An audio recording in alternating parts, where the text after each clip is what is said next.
বলছি গোপাল রওনা দি। মহারাজ এত ব্যস্ত হবেন না মহারাজ।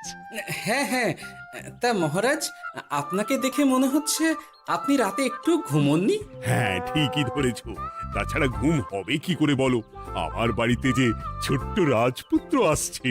তা অবশ্য ঠিক, সেই কবে থেকে আমাদের নাতিকে দেখার জন্য আমরা বসে আছি।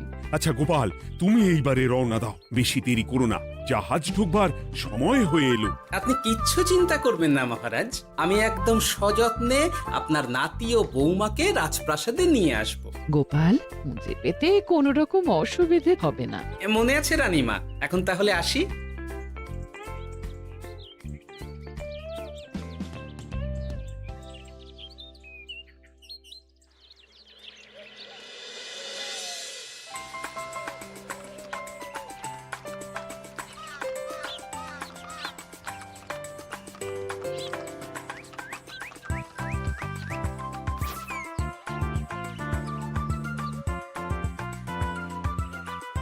এসো এসো বৌমা এসো, আরে আমার নাতি বাবু যে। বৌমা, পথে আসতে কোনো কষ্ট হয়নি তো? এইটুকু পথ আসতে কোনো রকম কষ্ট হয়নি মা। গোপাল কাকা এত ভালো যে কি বলবো। যাক যাক, গোপাল তাহলে আরো একবার আমার মান রাখলো। যতদিন গোপালের ধরে থাকবে তার প্রাণ, সে ততদিন মহারাজের রাখবে যে মান। হ্যাঁ মহারাজ, আমি থাকতে আপনি একদম চিন্তা করবেন না মহারাজ। বেশ বেশ বেশ। আমি তাহলে এখন আসি, কেমন? আরে আরে, কোথায় যাচ্ছ গোপাল? একেবারে মধ্যাহ্ন ভোজনটাও সেরে যাও। ও, ভোজনের ব্যবস্থা আছে, তাহলে তো থাকতেই হবে। ওই ভোজনের কথা শুনেই গোপালের জিভের ওজন বেড়ে গেল। তুমি থামো তো মন্ত্রী, আসলে আজ বিকেলেই আমাদের কুল গুরুদেব আসছেন, তোমরা সবাই থেকো, আজকেই নাতিবাবুর অন্নপ্রাশনের দিনটা স্থির করে নেব। এ তো বেশ ভালো কথা। বেশ তাহলে, বেশ ভালোই হলো। রোজ বাড়িতে খেতে খেতে জিভে একেবারে চড় পড়ে গিয়েছিল। বহুদিন পরে রাজবাড়ির পোলাও কোরমা খেয়ে পেট ভরাবো।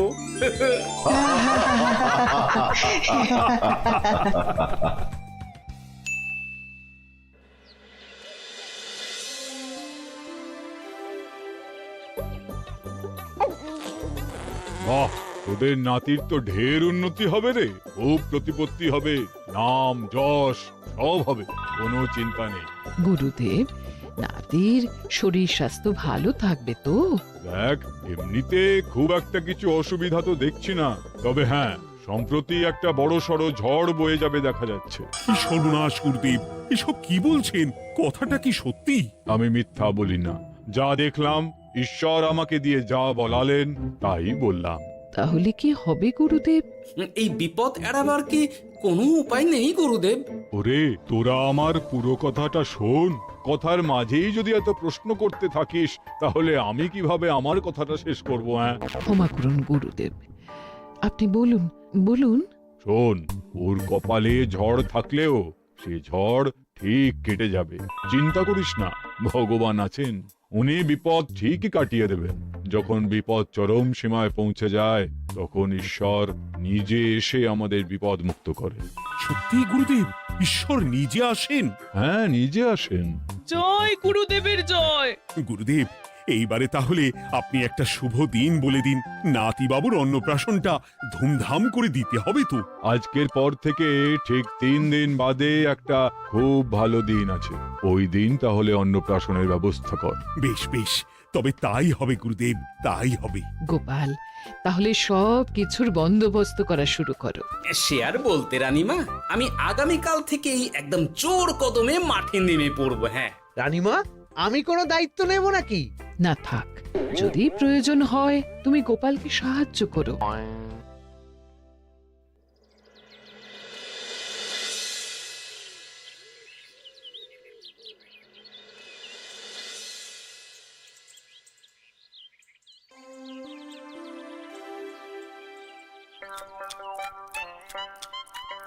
অপূর্ব হয়েছে রান্নাগুলো। সুযোগ পেয়েছে, একেবারে 3 দিনের খাওয়া খেয়ে নিচ্ছে। সুযোগ কি কেউ ছাড়ে মন্ত্রী মশাই? এই আপনি বলুন না, যখনই সুযোগ পান কোষাগার থেকে একেবারে থলি ভরে ভরে মোহর সরিয়ে। থাক, নাক মুখ বন্ধ করো, আমার ঘাট হয়েছে বলাটা। তুমি বাবু মন প্রাণ ভরে খাও, কেমন? মহারাজ, এই রকম একটা খুশির দিনেও আপনার মুখে হাসি নেই কেন?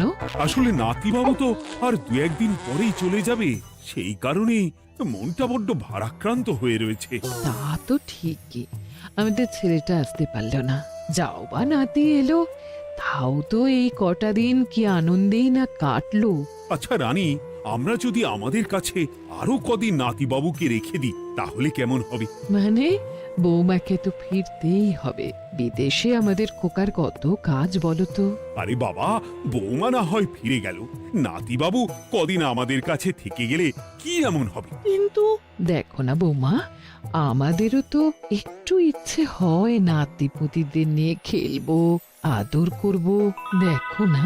ঠিক আছে ঠিক আছে, আপনাদের কাছে আমার বাবু সোনাকে রাখতে আমার কোনো চিন্তাই নেই। ব্যাস, তাহলে তো মিটেই গেল। মহারাজ, নাতিবাবুকে কদিন এখানেই রেখে দিন, আমরা সবাই আছি, ঠিক কোলে পিঠে করে তাকে সামলে নেব। বাবা বাবা, গোপাল তোমার সব দিকে কান খোলা থাকে তাই না? মহারাজ, আমি হলাম ভাঁড়, তাই মাটির ভাঁড়ের মুখটা যেমন খোলা থাকে তেমন আমার কানটাও সব সময় খোলা থাকে, বুঝলেন?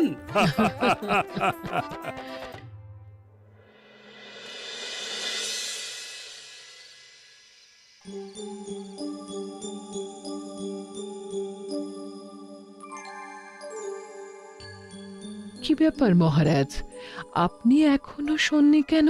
শরীর খারাপ করছে নাকি? না রানী, একটা কথা খুব ভাবাচ্ছে বুঝলে। কি কথা মহারাজ? এই যে সেদিন গুরুদেব বললেন না, যখন গভীর বিপদ আসে তখন ঈশ্বর নিজে আসেন বিপদে মোকাবিলা করার জন্য। হ্যাঁ মহারাজ, বললেন তো। আচ্ছা, ঈশ্বর কি বিপদে সত্যি নিজে আসেন?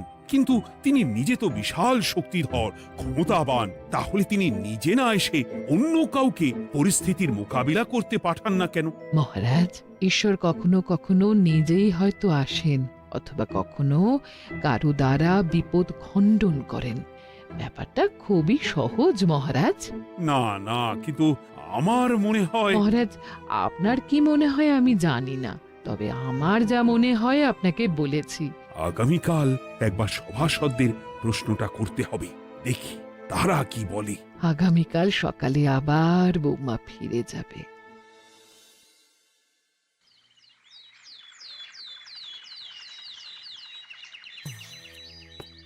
আমি তাহলে আসি, আমার সন্তানকে আপনাদের কাছে কদিনের জন্য রেখে গেলাম, ওকে খুব যত্নে সাবধানে রেখে দেবেন, কেমন? তুমি কোনো চিন্তা করো না মা, আমাদের নাতিবাবু একদম দুধে ভাতে থাকবে।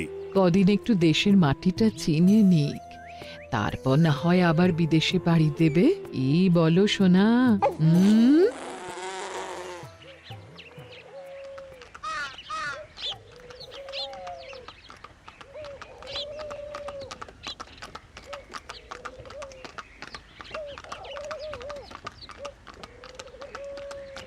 বৌমা তো চলে গেল, এইবারে তাহলে আমরাও যাই। আজকেও নিশ্চয়ই বৌমার ফিরে যাওয়া উপলক্ষে রাজসভা বন্ধ থাকবে। ভুলেও এই সব কথা ভেবো না মন্ত্রী, চলো এইবারে সবাই রাজসভায় চলো, তোমাদেরকে একটা খুবই গুরুত্বপূর্ণ প্রশ্ন করব।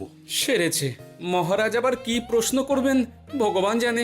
সবাই রাজসভায় এসো।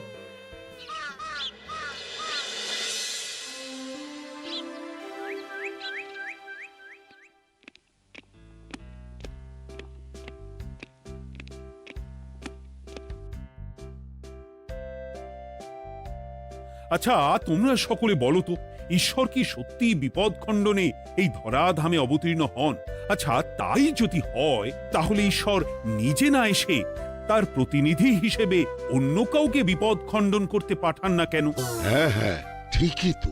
কেন কেন, ঈশ্বর তো মহাশক্তিধর, উনি চাইলেই যা খুশি তাই করতে পারেন। মহারাজ, আমাদের যেমন ইচ্ছে হলে আমরা খাই দাই ঘুমাই ঘুরে বেড়াই, ঠিক সেই রকম ঈশ্বরেরও ইচ্ছা হয় নিজে নেমে এসে জগতের কল্যাণ করার। না না না, আমি কিন্তু আমার প্রশ্নের যথাযথ উত্তর পেলাম না। এই গোপাল, তুমি কিছু বলো না, একদম মুখে কুলুপ দিয়ে বসে আছো কেন? হ্যাঁ, না মহারাজ, মুখে কুলুপ দিয়ে নেই, আসলে খিদেতে পেটে ছুঁচো দৌড় দিচ্ছে।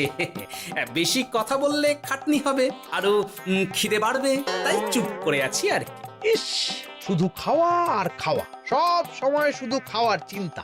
গোপাল, ছি, লজ্জা করে না? এমন একটা গুরুত্বপূর্ণ সময়ে তুমি আমার প্রশ্নের উত্তর না দিয়ে মনে মনে খাবারের কথা ভাবছো। আসলে মহারাজ, ওই না খেলে যে মাথাটা কাজ করে না, পেটে খিদে মুখে লাজ, এমন করলে তো মগজটাই পুরো ঘেঁটে ঘ হয়ে যাবে মহারাজ।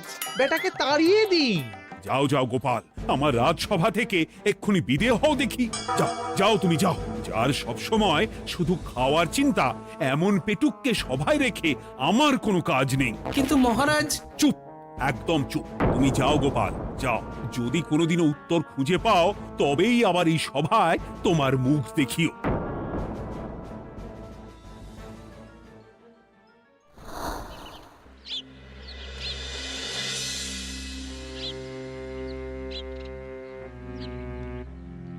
মহারাজ যে এমন সামান্য কারণে আমায় রাজসভা থেকে বার করে দেবেন ভাবতেও পারিনি। এখন কি যে করি, একে তো মাসের শেষ, সংসারে তুমুল টানাটানি।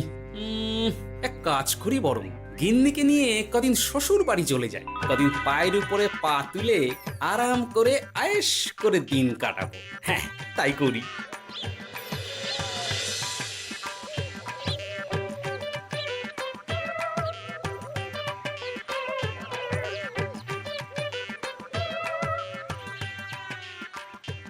গিন্নি, ও গিন্নি,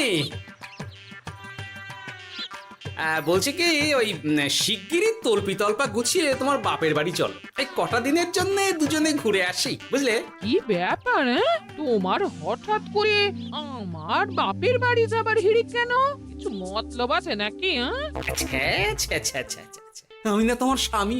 তুমি আমাকে এভাবে বেমক্কা মতলববাজ বলতে পারলে? হ্যাঁ, কোথায় আমি তোমার কথা ভেবে কথাটা বললাম, আর তুমি কি না আমায় স্বামী না স্বামী কে জানে? এই গত 3 মাস ধরে বাপের বাড়ি যাওয়ার কথা বলছি, তুমি তো তখন কানেই নিচ্ছিলে না, এখন হঠাৎ? আচ্ছা আচ্ছা, বুঝেছি বুঝেছি, অনেক ঝগড়াঝাটি হয়েছে, এইবারে তল্পি তল্পা গুছিয়ে চলো, মেলা সময় বয়ে যাচ্ছে। কি এক্ষুনি যাবে নাকি? সন্ধে হয়ে এলো তো। আরে সন্ধে হয়ে এলো তো কি হয়েছে, চলো চলো চলো, শিগগিরই চলো। ঠিক আছে, আমি প্রস্তুত হচ্ছি। তুমি তাহলে একখানা গরুর গাড়ি ডেকে আনোগে, যাও যাও। আরে মিছিমিছি গরুর গাড়ি রাখবো কেন? আরে বাবা, আমরা হেঁটে যাব, হেঁটে। কি বলছো? এতটা রাস্তা বনের মধ্যে দিয়ে আমরা হেঁটে যাব? হ্যাঁ, শোনো গিন্নি, ওই বাতের ব্যথায় না হাঁটাটা বেশ ভালো, বুঝলে? চলো চলো, দেখবে কোনো রকম অসুবিধে হবে না। হ্যাঁ, আমি তো আছি নাকি? হ্যাঁ,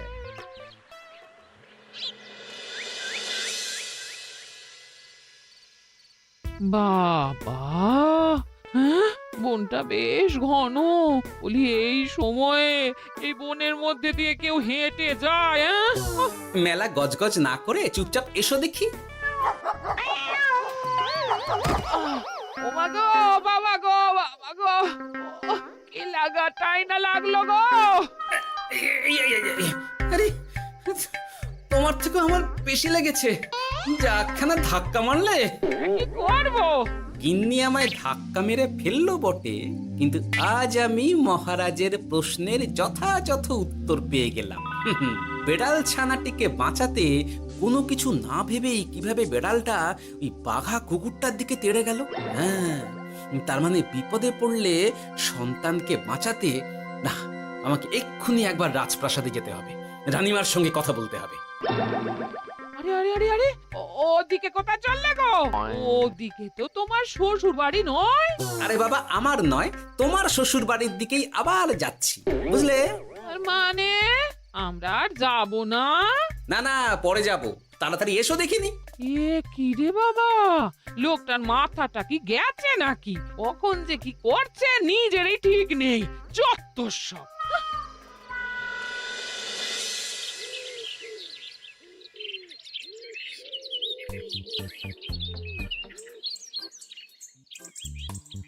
আরে গোপাল দাদা, তুমি এখন কি ব্যাপার গো? আমি একটু রানীমার সঙ্গে দেখা করতে চাই, খুব দরকার। কিন্তু এখন তো সকলে ঘুমাচ্ছে, তাই আমি তো এখন তোমাকে ঢুকতে দিতে পারবো না। আরে অযথা কথা না বলে পথ ছাড়ো, ভিতরে ঢুকতে দাও। গোপাল দাদা, তুমি এই সময় ওই ঢোকার জন্য অহেতুক জেদ করো না। তাছাড়া আমি যতদূর জানি তোমায় তো মহারাজ তাড়িয়ে দিয়েছিলেন, তাহলে আবার বহাল হব, চিন্তা করো না। দয়া করে এখন ঢুকতে দাও। গোপাল দাদা। আহ পেয়াদা, এই এই কি ব্যাপার? এত হইচই কিসের? কি হয়েছে? রানীমা, আমি আপনার সঙ্গে একটু কথা বলতে চাই, বিশেষ দরকার আছে। এসো এসো, ভেতরে এসো। তাহলে মহারাজকে তোমার পরিকল্পনা মতো বাইরে নিয়ে যেতে পারলেই উনি ওনার প্রশ্নের উপযুক্ত জবাব পেয়ে যাবেন, বলছো? সে ব্যাপারে আপনি 100% নিশ্চিত থাকুন রানীমা। এখন আপনি শুধু আমার পরিকল্পনা অনুযায়ী মহারাজকে নৌকা বিহারে যেতে রাজি করান। তারপর কি হয় সেটা আপনি নিজেই সচক্ষে প্রমাণ পেয়ে যাবেন। তোমার উপরে আমার অগাধ আস্থা গোপাল।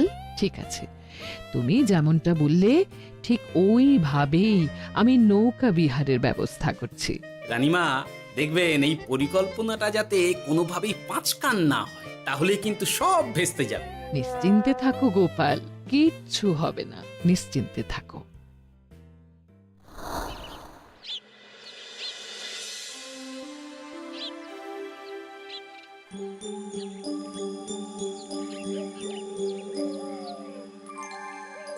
মহারাজ আবার বেজার ভোগ করে গেছেন।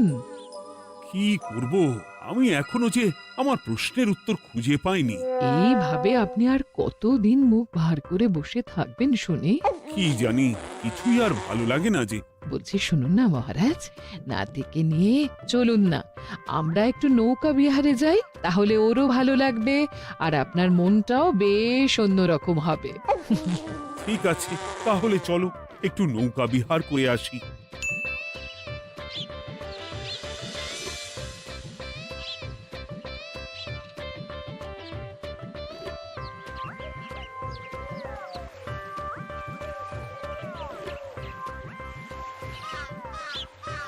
এই তো মহারাজ, আসুন আসুন, সেই কখন থেকে আপনার জন্য অপেক্ষা করছি। এ কি গোপাল, তুমি এখানে? কি ব্যাপার?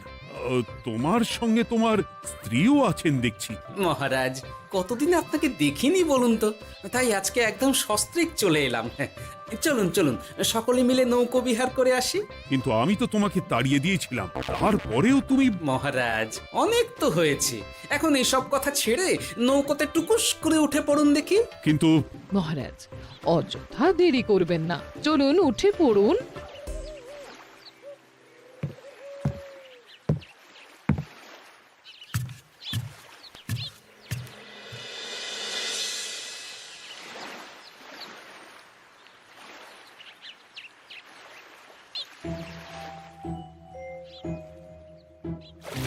এ কি?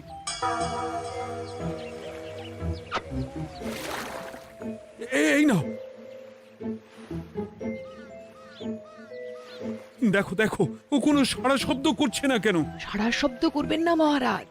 মানে এসব কি বলছো? এই পুটুলির ভেতরে তো আপনার নাতি নেই, এখানে নাতির বদলে রয়েছে একখানা খেলার পুতুল। এসব কি বলছো তুমি? এইটা যদি পুতুলি হয় তাহলে আমার নাতিবাবু কোথায়? হ্যাঁ, আপনার নাতি এইখানে একদম সুরক্ষিত অবস্থাতেই আছে। যাক বাবা, আমি যে কি ভয় পেয়ে গেছিলাম তার কি বলবো। কিন্তু রানী, তুমি আমার সঙ্গে হঠাৎ কেন এমন ছলনা করলে? হ্যাঁ, আমার কথাই মহারাজ। কেন? আসলে আমি আপনাকে এই ঘটনার মধ্যে দিয়ে আপনার প্রশ্নের আসল উত্তরখানা দিতে চেয়েছিলাম, তাই। গোপাল, কি বলতে চাইছো একটু খুলে বলো তো। আপনি জানতে চেয়েছিলেন যে ঈশ্বর যেহেতু বিশাল ক্ষমতাধর, তাই সন্তানের বিপদে তিনি নিজে না এসে অন্য কাউকেও তো তার প্রতিনিধি হিসাবে বিপদটা কাটাতে পাঠাতে পারেন। হ্যাঁ, কিন্তু তার সঙ্গে এই ঘটনার কি সম্পর্ক শুনি? মহারাজ, পুতুলটি যখন জলে পড়ে গেল তখন আপনি সেটিকে নিজের নাতি ভেবেই একবারও কারুর জন্য অপেক্ষা না করে নিজের প্রাণের তোয়াক্কা না করে নাতিবাবুকে রক্ষা করলেন। মহারাজ, আমরা ঈশ্বরের মানব সন্তান। ঈশ্বর আমাদের সকলের হৃদয়ের ভিতরে বসবাস করে, তাই বিপদ হলেই তিনি ছুটে আসেন, কখনো নিজে, আবার কখনো বা কোনরূপ প্রতিনিধি মারফত। তাই ভবিষ্যতে আর কোনোদিনও ঈশ্বর সম্পর্কিত কোনরূপ সংশয় মনে রাখবেন না, কেমন? সাধু সাধু, ধন্য তোমার বুদ্ধি হে গোপাল। সত্যি যেভাবে তুমি একটা ঘটনার মধ্যে দিয়ে আমায় আমার প্রশ্নের উত্তরটা ব্যাখ্যা সমেত, তার কোনো তুলনা হয় না। তোমার যে আর কিভাবে প্রশংসা করব তাই ভাবছি। মহারাজ, আমার আর প্রশংসা না করে ওই পেট পুরে একটু ভালো মন্দ খাওয়ান তো দেখি, তাহলেই হবে, আর কিচ্ছু চাই না। আচ্ছা আচ্ছা, বেশ বেশ, তাই হবে। আগামী 7 দিন তোমার সস্ত্রীক সহ রাজবাড়িতে দুবেলা আহারের নিমন্ত্রণ থাকলো, কেমন? ব্যাস, আর কি চাই?